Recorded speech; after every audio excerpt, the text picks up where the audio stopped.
Assalamualaikum warahmatullahi wabarakatuh. Nama saya Pak Putri Cahyono, mahasiswa Teknik Informatika kelas 2A. NPM saya 21105520149. Kali ini saya akan mempresentasikan jawaban UAS mengenai arsitektur dan organisasi pada komputer. Dan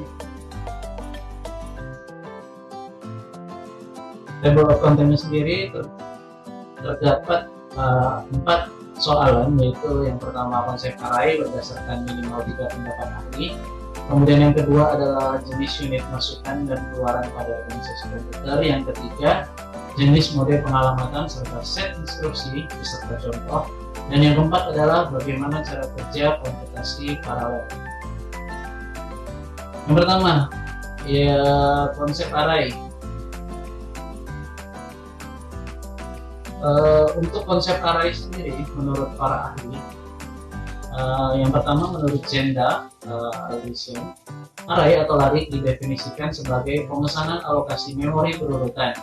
Definisi ini kurang tepat karena terjadi kerancuan antara struktur data dan representasinya. Memang benar array hampir selalu diimplementasikan menggunakan memori berurutan, tapi tidak selalu demikian. Kemudian yang kedua adalah menurut Abdul Rahman, array adalah kumpulan dari nilai-nilai data bertipe sama dalam urutan tertentu yang merupakan sebuah nama yang sama. Dan nilai-nilai data di suatu larik disebut dengan elemen-elemen larik. Letak urutan dari suatu elemen larik ditentukan oleh suatu subscript atau suatu indeks. Kemudian yang ketiga adalah menurut Tariana Suryana, array merupakan suatu tipe data yang berisi kumpulan nilai atau tipe data lain, misalnya seperti integer, string, number, boolean, floating, dan lain-lain. Selain itu, array juga digunakan untuk menampung banyak nilai dalam suatu variabel. Jadi kesimpulan yang saya dapatkan dari pengertian-pengertian itu adalah, dan ini menurut saya, array adalah tipe data yang berupa nilai atau juga tipe data lain dalam urutan tertentu di dalam alokasi memori. Baik, yang kedua adalah I/O atau unit masukan dan keluaran. Perangkat masukan. Perangkat masukan adalah suatu unit yang berfungsi sebagai suatu media untuk memasukkan data dari luar komputer ke dalam prosesor atau memori untuk diolah menjadi informasi yang diperlukan. Sedangkan perangkat keluaran adalah perangkat atau alat yang bertugas untuk menampilkan hasil pengolahan dan pemrosesan data dari komputer dalam berbagai informasi kepada pengguna.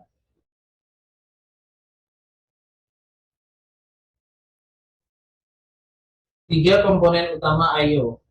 Sistem komputer memiliki 3 komponen utama, yaitu CPU, kemudian ada memori, terbagi atas primer dan sekunder, dan yang ketiga adalah peralatan masukan atau keluaran atau I/O device, seperti contohnya printer, monitor, keyboard, mouse, dan modem.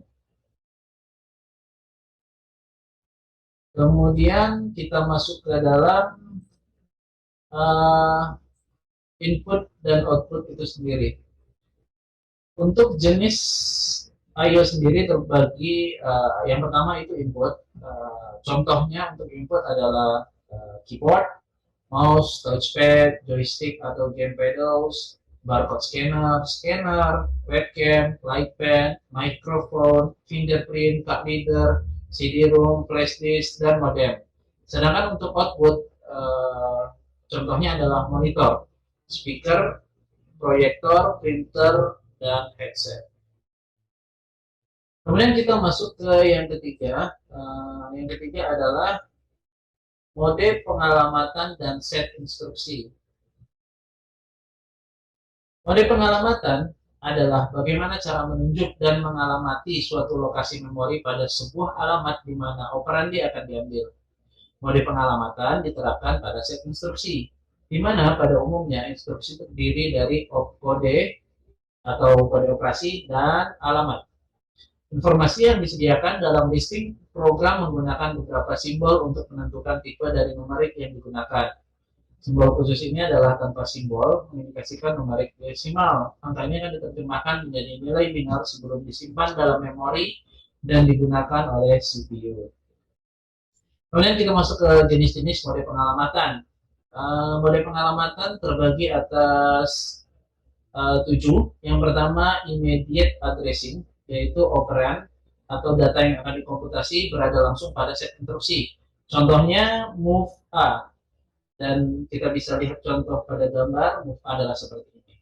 Kemudian ada direct addressing, yaitu operan berada pada memori. Set instruksi memegang alamat lokasi memori di mana operan tersebut berada.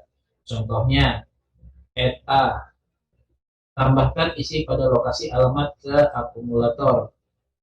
Dan contohnya bisa kita lihat di bawah ini.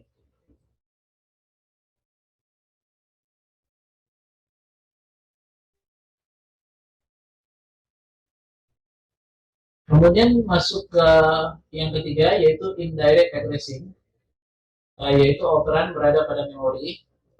Untuk mendapatkan operan ini, CPU harus melakukan penelusuran 2 kali, yaitu dari data alamat memori yang ada pada set instruksi, serta alamat yang ditunjuk oleh alamat memori yang diperoleh dari set instruksi tadi. Contohnya add dalam kurung A, yaitu tambahkan isi memori yang ditunjuk oleh isi alamat A ke akumulator. Contohnya bisa dilihat pada gambar. Kemudian yang keempat adalah register addressing, yaitu operan berada pada register. Cara kerjanya mirip dengan direct addressing, hanya saja CPU mengakses alamat register bukan alamat memori. Contoh dari pengalamatan register misalnya adalah add A, R7, dan set instruksinya bisa dilihat contoh gambar di bawah. Kemudian kita masuk kepada yang kelima, yaitu register indirect addressing, yaitu operan berada pada memori. Untuk mendapatkan operan, CPU harus mengakses register terlebih dahulu, karena informasi lokasi operan berada pada register. Contohnya add dalam kurung A, yaitu tambahkan isi memori yang ditunjukkan oleh isi alamat A ke akumulator. Contoh gambarnya bisa dilihat pada gambar berikut. Kemudian ada displacement addressing, yaitu operan berada pada memori. Cara kerjanya merupakan gabungan dari teknik direct addressing dan register indirect addressing, yaitu field explicit bernilai A dan field implicit mengarah pada register. Dan contoh gambarnya bisa dilihat di atas. Kemudian ada stub addressing, yaitu operan berada pada stub. Operan secara berkala dimasukkan ke stub sehingga ketika operan dibutuhkan, maka operandi sudah berada pada top of the stack. Stack adalah array lokasi yang linear. Nah, sama juga dengan push down list, sama juga dengan last in first out. Contoh gambarnya bisa dilihat di atas. Kemudian kita masuk pada set instruksi. Set instruksi adalah sekumpulan lengkap instruksi yang dapat dimengerti oleh CPU. Set instruksi sering juga disebut bahasa mesin karena aslinya juga berbentuk binar, kemudian dimengerti sebagai bahasa assembly untuk dimengerti manusia atau programmer. Biasanya digunakan representasi yang lebih mudah dimengerti oleh manusia. Sebuah instruksi terdiri dari sebuah opcode, biasanya bersama dengan beberapa informasi tambahan seperti dari mana asal operan-operan dan kemana hasil akan ditempatkan. Dan adapun jenis-jenis instruksi yaitu sebagai berikut. Yang pertama ada pengolahan data, yaitu instruksi-instruksi aritmatika dan logika. Yang kedua ada penyimpanan data, yaitu instruksi memori. Kemudian ada perpindahan data, yaitu instruksi I/O. Kemudian ada kontrol, yaitu instruksi pemeriksaan dan percabangan. Untuk contoh sendiri kita bisa lihat. Contoh A, B, C, D, E, T, Y adalah register. Program Y sama dengan dalam kurung A kurang B tutup kurung per dalam kurung C ditambah D dikali E tutup kurung. Maka sub Y A, B, Y sama dengan A kurang B. Dan seterusnya. Dan dalam hal ini dia memerlukan 4 operasi serta format instruksi 2 alamat. Dan dari contoh tadi mempunyai bentuk umum, terdiri dari satu alamat hasil merangkap operan. Satu alamat operan misalnya sub Y, B yang mempunyai arti dalam algoritmik sebagai berikut dan arti dalam bentuk penjelasan. Kurangkan isi rek Y dengan isi rek B, kemudian simpan hasilnya di rek Y. Bentuk-bentuk format ini masih digunakan di komputer sekarang untuk mengoperasikan lebih sedikit register, tapi panjang program tidak bertambah terlalu banyak. Kemudian masuk ke yang keempat, yaitu cara kerja komputasi paralel. Jadi pengertian komputasi paralel itu sendiri adalah pemrosesan dua atau lebih tugas di waktu bersamaan dengan menggunakan dua atau lebih CPU independen untuk menjalankan sebuah program.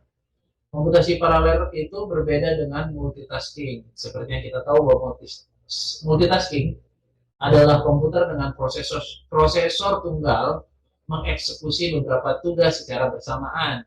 Sedangkan komputasi paralel, sudah jelaskan sebelumnya bahwa komputasi paralel menggunakan beberapa prosesor atau juga bisa menggunakan beberapa komputer. Dan tujuan dari komputasi paralel sendiri adalah untuk mempersingkat waktu penyelesaian tugas-tugas dengan cara memaksimalkan sumber daya yang ada untuk mencapai tujuan yang sama. Hal ini tentunya akan mempersingkat waktu pengerjaan eksekusi program karena membagi suatu program jadi bagian-bagian kecil yang kemudian dikerjakan oleh para prosesor-prosesor ini tadi. Selain itu juga dapat memaksimalkan komputasi karena semakin banyak tugas yang bisa dilakukan bersamaan, maka semakin banyak yang dapat diselesaikan.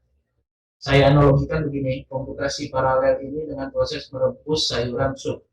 Bayangkan jika wortel, jagung, lobak tidak dipotong kecil-kecil, maka proses perebusannya hingga menjadi matang butuh waktu yang sangat lama ketimbang kita potong-potong terlebih dahulu menjadi kecil.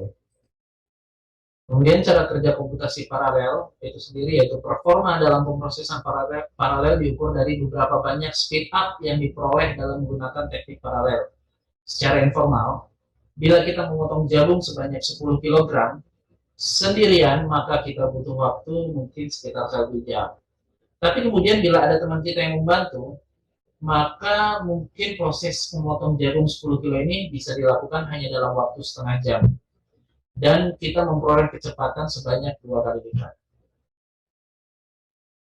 Baik, itu tadi presentasi yang bisa saya sampaikan untuk jawaban UAS arsitektur dan organisasi komputer kali ini. Terlebih dan kurangnya saya mohon maaf dan saya ucapkan terima kasih sebanyak-banyaknya. Wassalamualaikum warahmatullahi wabarakatuh.